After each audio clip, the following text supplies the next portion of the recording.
masyarakat yang sudah meminjam melalui pinjaman online ilegal ini pasti juga bertanya-tanya kan, kira-kira kalau misalnya nggak bayar bagaimana ya?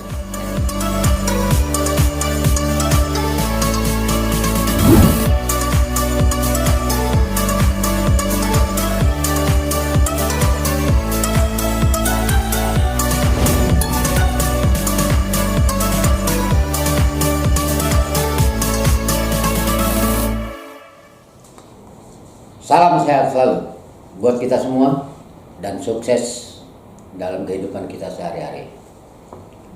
Hari ini podcast Satria Hukum kembali tayang dan kembali tampil di hadapan Anda. Saya Ilham Ahmad Yani sebagai host untuk acara hari ini tentang kasus yang begitu sangat meresahkan di tengah-tengah masyarakat. Tentunya podcast di Satria Hukum ini kita selalu menampilkan advokat Satria Hukum yang tidak asing lagi adalah Bapak Darius Sarjana Hukum. Kami berdua dari Law Firm Togar Situmorang, Jakarta yang beralamat di Gedung Pikadili, Jalan Kemang Selatan Raya nomor 99 Jakarta Selatan. Tentunya hari ini adalah terkait masalah yang cukup meresahkan warga masyarakat tidak hanya di Jakarta tapi di seluruh Indonesia, yakni pinjaman online atau disingkat pinjol. Baiklah, mungkin kita meminta pendapat atau juga kita meminta apa sih edukasi yang akan diberikan oleh Bapak Darius Situmorang SH terkait masalah pinjol ini. Selamat sukses selalu kepada Bapak Darius Situmorang. Ya, selamat sore dan sukses selalu menyertai kita semua. Tentunya ini masalah pinjol ini ternyata cukup merebak di tengah-tengah masyarakat dan perlu kiranya apa supaya masyarakat itu merasa ternyata dari sisi hukum pinjaman online itu seperti ini dan masyarakat pun tidak merasa terbebani dengan masalah pinjol ini.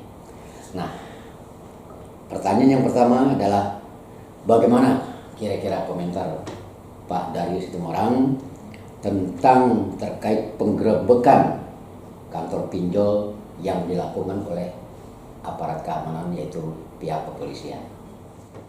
Baik, terima kasih sebelumnya kepada Bapak Ilham yang telah meluangkan waktunya untuk sore hari ini, ya, di mana kita pada sore hari ini coba untuk mengedukasi terkait adanya pinjaman online ilegal.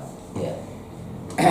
Dan terkait penggerebekan yang dilakukan oleh pihak kepolisian kepada kantor pinjaman online ilegal baru-baru ini, ya, saya sangat mengapresiasi gerak cepat daripada pihak kepolisian untuk segera menindaklanjuti apa yang telah disampaikan oleh Bapak Presiden kita Joko Widodo terkait adanya pinjaman online ilegal yang sangat meresahkan masyarakat.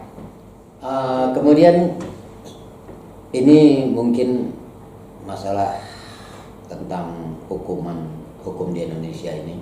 Sebenarnya mengenai pinjaman online itu sendiri ada nggak sih diatur dalam hukum di Indonesia?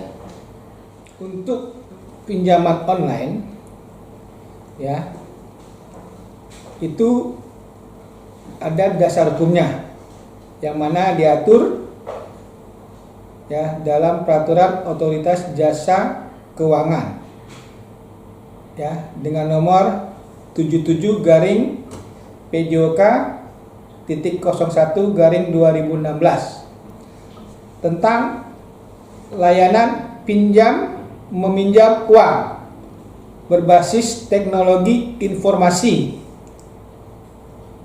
ya, di mana di dalam pasal 1 angka 3 POJK 77/2016 ya, dikatakan bahwa layanan pinjam meminjam uang berbasis teknologi informasi adalah penyelenggara layanan jasa keuangan untuk mempertemukan pemberi pinjaman dengan penerima pinjaman dalam rangka melakukan perjanjian pinjam meminjam dalam mata uang rupiah secara langsung melalui sistem elektronik dengan menggunakan jaringan internet. Jadi itu ada dasar hukumnya, Pak. Terkait pinjam meminjam. Ada dasar hukumnya. Jadi tenang aja, ini belum selesai, masih ada session berikutnya. Nih, tadi masalah tadi pinjam meminjam. Nah ini ada nasabah, sudah banyak nasabah. Mungkin saya sendiri pernah menjadi nasabah pinjaman uang. Kira-kira nasabah itu harus bayar atau enggak ya? Terkait adanya nasabah yang meminjam uang melalui jasa keuangan, ya, peminjaman uang online ilegal, nasabah tersebut harusnya hati-hati, ya, terkait adanya pinjaman online ilegal tersebut, yang mana kita nggak tahu atau masyarakat kurang tahu bagaimana cara daripada bentuk perjanjian yang dibuat antara, ya, pihak atau oknum peminjam online ilegal tersebut dengan nasabahnya tersendiri atau nasabah tersebut atau masyarakat tersebut. Nah ini harus diperhatikan, karena kenapa? Jangan sampai nasabah yang meminjam uang melalui pinjaman online tersebut, ya, yang ilegal, di kemudian hari akan mengakibatkan si nasabahnya tersebut merasa pinjaman online tersebut tidak sesuai dengan apa yang dipinjam oleh nasabah tersebut. Jadi di sini harus hati-hati terkait adanya oknum, ya, peminjaman online ilegal yang memberikan uang kepada nasabahnya secara langsung, tapi tidak memberikan atau tidak menginformasikan terkait adanya perjanjian peminjaman uang yang diberikan oleh si pemberi peminjaman uang atau si penerima peminjaman uang. Nah itu harus dilihat, Pak, sebelumnya. Oh, seperti itu ya. Dan juga kebanyakan di sini si penerima uang, ya, harus hati-hati, ya, terkait adanya oknum yang melakukan atau yang memberikan pinjaman online ilegal dengan atau tanpa adanya iming-iming, ya, yang memang merasa si nasabah itu merasa tertarik, ya, dengan adanya pinjaman online tersebut. Kemungkinan juga ada apa yang disampaikan oknum daripada pemberi uang tersebut, ya, pinjaman online ilegal tersebut dengan maksud supaya uang yang ada di pihak oknum tersebut dapat diberikan oleh si penerima uang tersebut, ya. Tapi dia tidak tahu nih si penerima uang tersebut maksud dan tujuannya apa, kan gitu. Apakah di sini ada bunga yang memang sudah disepakati, atau memang ada bunga di atas bunga yang kita nggak tahu, yang mana di sini tidak ada ketentuan daripada pihak misalkan koordinasi dengan pihak Bank Indonesia, ya, yang jelas-jelas dari pihak Bank Indonesia untuk pinjaman yang biasanya diberikan kepada nasabah itu ada bunganya yang mungkin nggak terlalu besar, kan itu. Nah kita nggak tahu nih dari pihak sana, ya, pinjaman online ilegal tersebut bagaimana terkait adanya bunga yang diberikan kepada nasabahnya. Itu biasanya karena nasabah tidak melihat perjanjian peminjaman uangnya itu, tiba-tiba dia karena terdesak ekonomi segala macam dan memang dia pada saat itu butuh, akhirnya dia tidak tanpa melihat isi dari perjanjian tersebut, si nasabah tersebut menandatangani apa yang diisi atau yang dibuat di dalam perjanjian tersebut tanpa diperiksa dulu kan isi dari perjanjian tersebut. Nah, ini yang kita sayangkan. Makanya saya di sini mengharapkan kepada masyarakat yang yang ingin meminjamkan uangnya di pinjaman online ilegal tersebut ya agar berhati-hati ya di dalam melakukan peminjaman tersebut ya tanpa melihat atau harus nasabahnya tersebut yang melihat daripada isi perjanjian tersebut, Pak. Oke. Nah, masyarakat yang sudah meminjam melalui pinjaman online ilegal ini pasti juga bertanya-tanya kan, kira-kira kalau misalnya nggak bayar bagaimana ya? Nah, kita tanya langsung lagi.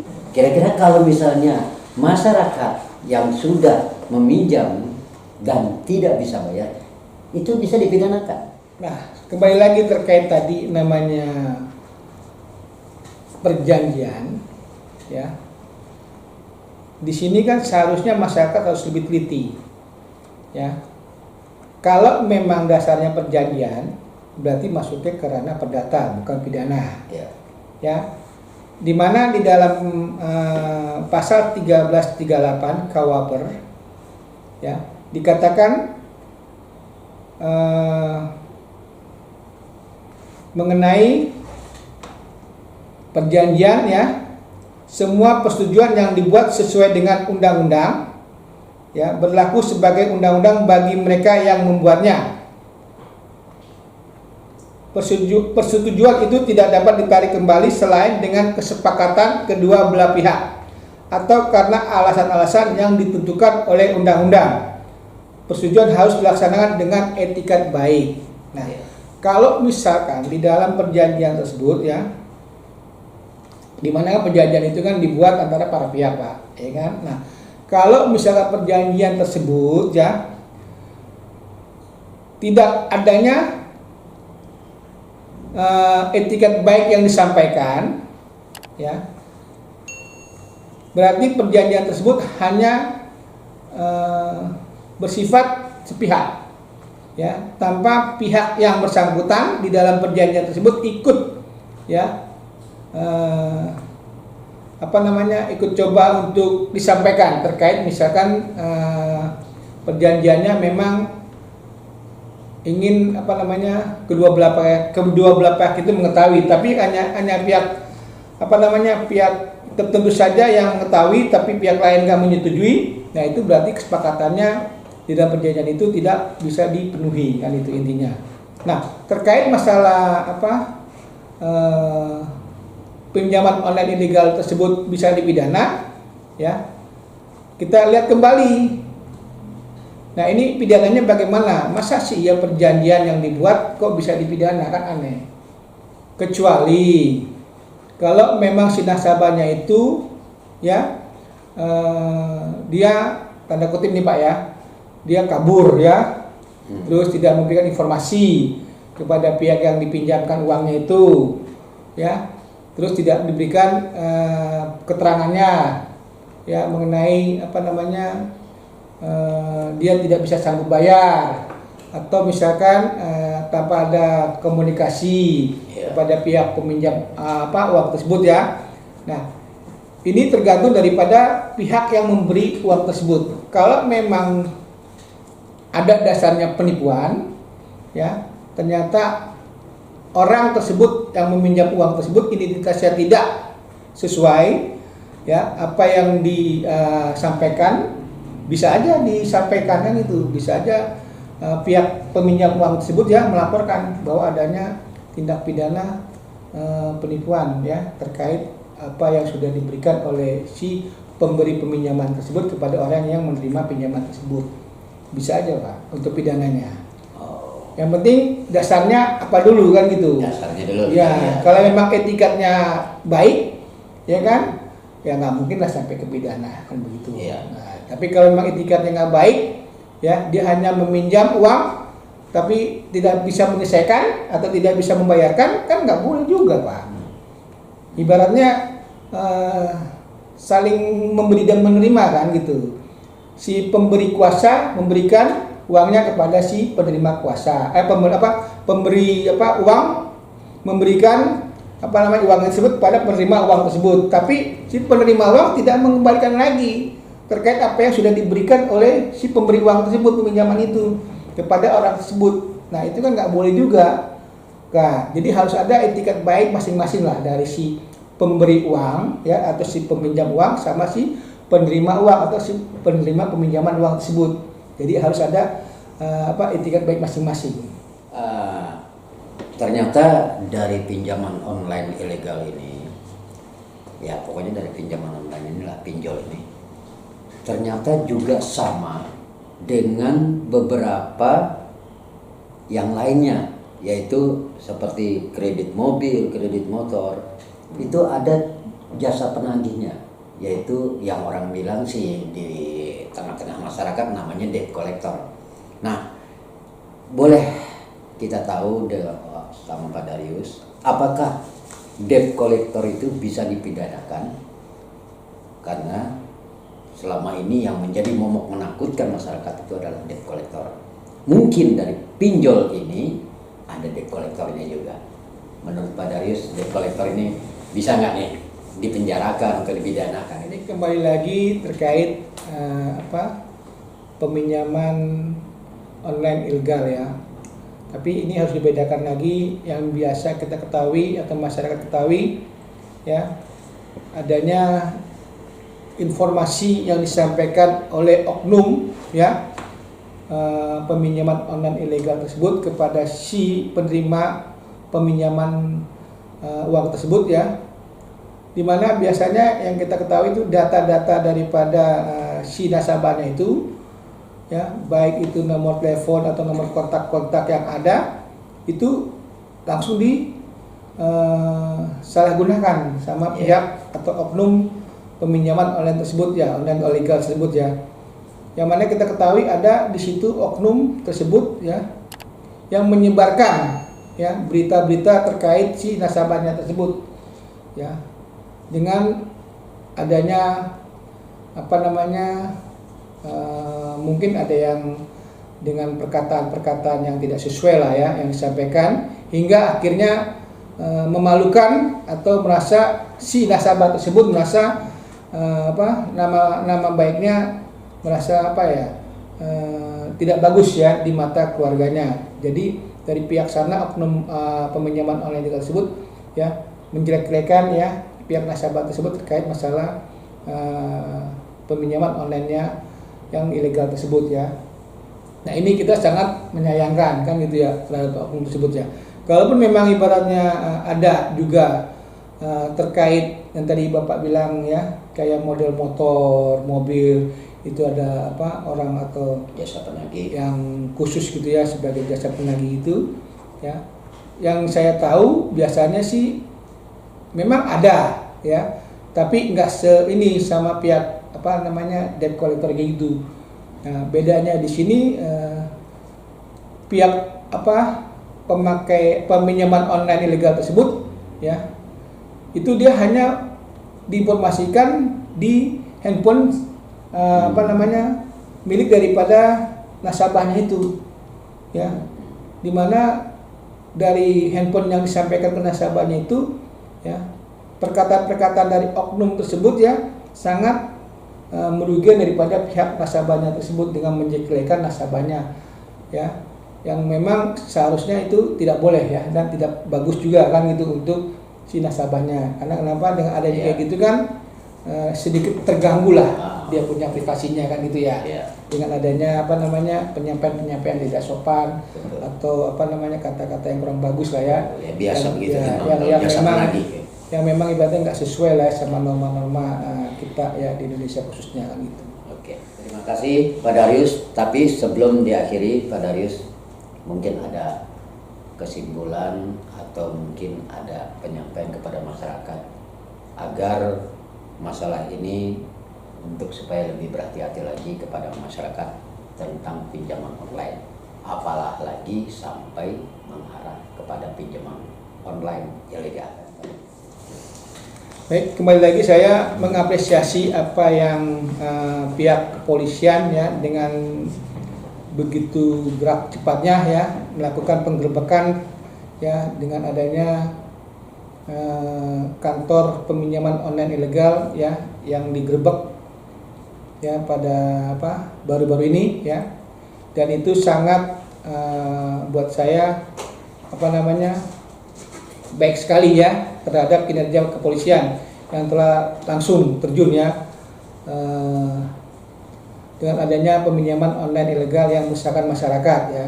Dan kepada masyarakat di sini saya coba menyampaikan ya agar berhati-hati ya dengan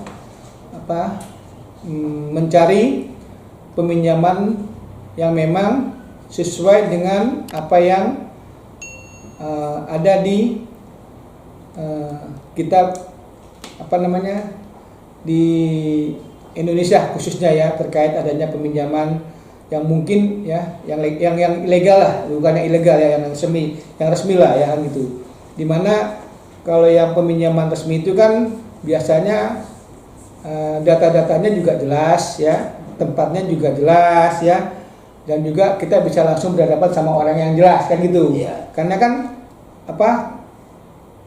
wujudnya ada, tapi kalau peminjaman online ilegal yang wujudnya nggak ada, hanya berbasis elektronik kan itu kan nggak jelas. Iya. Ya itu sangat kita sayangkan. Makanya berhati-hatilah di sini ya kepada nasabah ya khususnya agar kalau memang membutuhkan peminjaman ya harus yang benar-benar legal ya, yang resmi ya, di mana tempatnya ada, kantornya ada, dan orang yang pas kita datangin juga ada kan gitu.